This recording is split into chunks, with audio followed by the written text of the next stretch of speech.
Hey you guys, welcome back to the channel. Welcome back to the great state of Michigan. If you're new to the channel, I'm James. Current temperature is 43 degrees.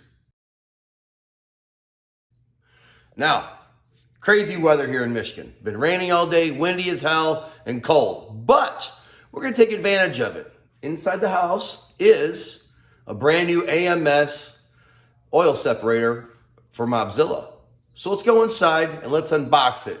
Sean McBrien's coming over. He's gonna help us throw this bad boy on. Right. Looky who just arrived, you guys. Hell yeah, brother. All right, well over here is we got ourselves a box.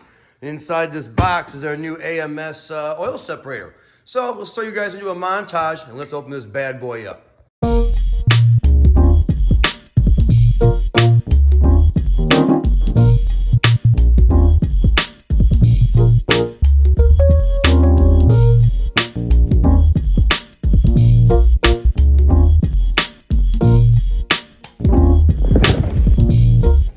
Oh wow, look at this. This is cool.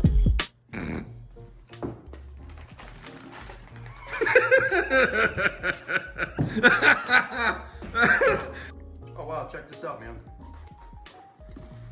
They give us some pretty sweet friggin' black braided line. This is nice. Look at, we got all the ends all nice and capped off so they don't get scratched or dinged up in shipping. Nice. Let's see what else we got in here. Some more fittings. Man, they're friggin' professional as heck about doing this. And then here's, ooh, this is heavy duty, man. We gotta check this out. Oh, there it is. Nice. Alpha. All right, well, let's go out there and let's put this on Mobzilla, y'all. So our first step is to move the tensioner shown in the directions right here. Let me flip the camera around. I'll show you what I'm talking about. Okay, you see this tensioner right here with the little, what do you call it? It's like a bracket hole. Little bracket holes. We're gonna use our ratchet. We're gonna pull up on the bolt, which is gonna bring the little tabs up. We're gonna put a bolt through there just to hold it in place so that we can remove the belt. So it's down here at the bottom. Let me get you a view here. There's a little square that your tip of your Ratchet will go into. right Breaker bar. and then you just pull back on it and it will move it. There we go. There goes. The yips and daisies.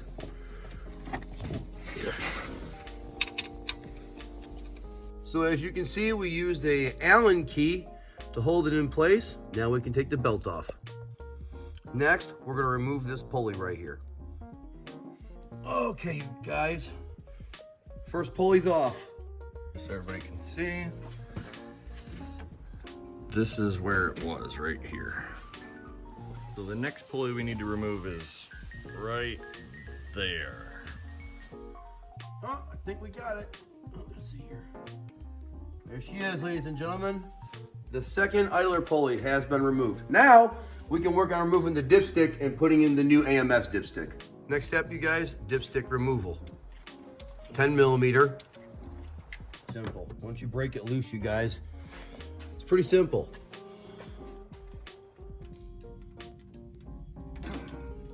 Oh, heck yeah! Finally! So the secret is to twist and pull. You gotta twist and pull at the same time. Twist with the top, pull with the left. Found this to be the most difficult task so far in installing this AMS catch can. But now that the dipstick is out, well, dipstick tube, we can put the new dipstick tube in and continue on with installation. All right, new tube is in. It was super simple, it just popped right in. All right, now we're gonna take out these 3 bolts and make preparations for installing the new bracket for the catch can. As you can see, we got our 3 bolts in for our bracket. Now we're gonna tighten it down. Now that we have our bracket securely on, it is time to reinstall the pulleys and the belt. Okay. 1 idler pulley back on. Time to put the groove pulley on.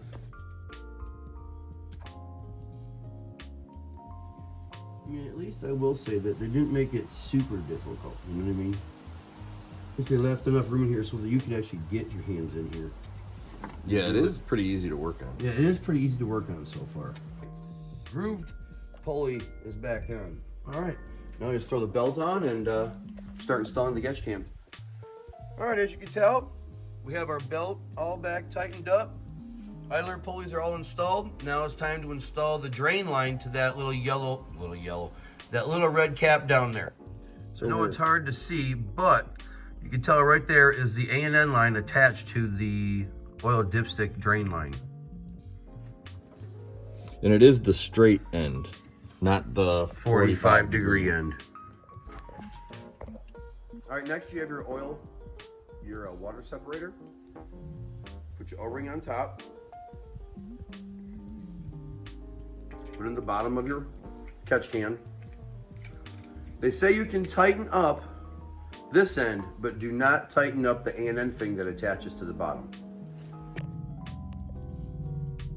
Attaching the 45 to the bottom of the water separator. Maybe.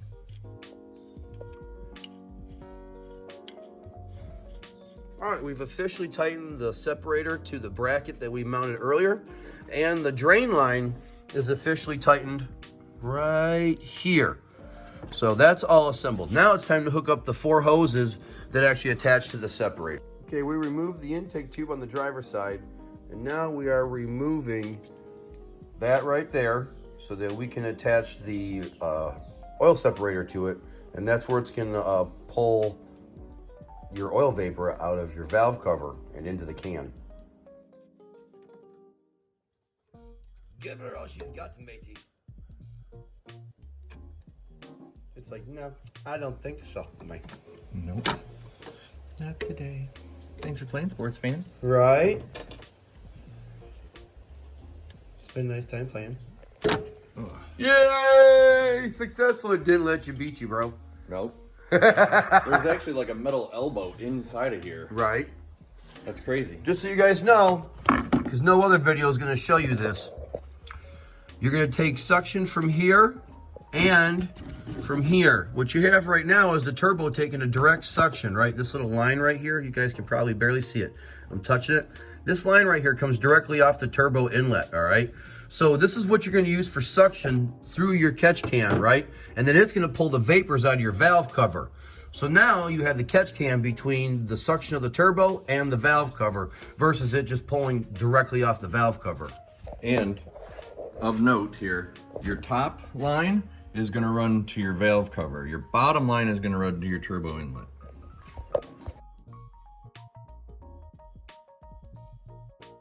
Make sure you install your O-ring on this side of your A&N fitting. The side that's going to go into your oil separator. All right, y'all, as you can tell, we have officially hooked up our lines, okay?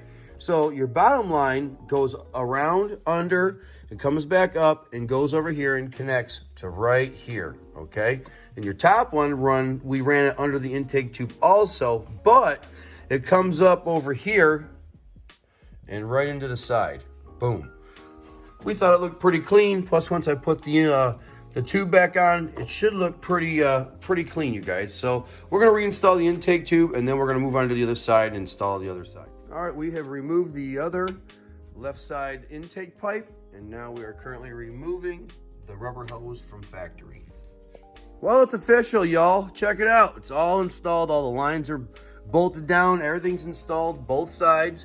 Ran the lines over here. And you can tell it turned out pretty good. I will say it is, it's not a hard job, but it definitely is a tedious job. But it turned out pretty good. What'd you think, Sean? Yeah, it was tricky, but we figured it out. It worked out all right. Right. We learned some tricks. Heck yeah, man. So on this side, it's best if you run the bottom hose first and push it all the way to the side and then connect your top hose. Yes. All right.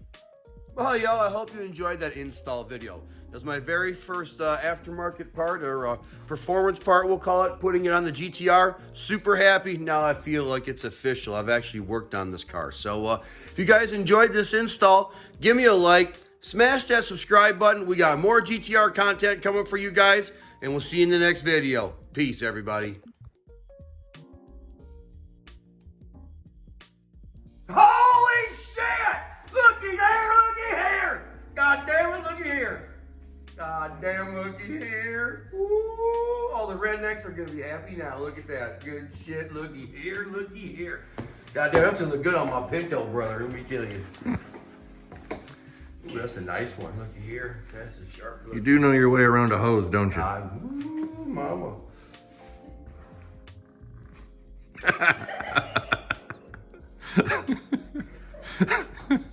Hey, I know my ways around a hose, right?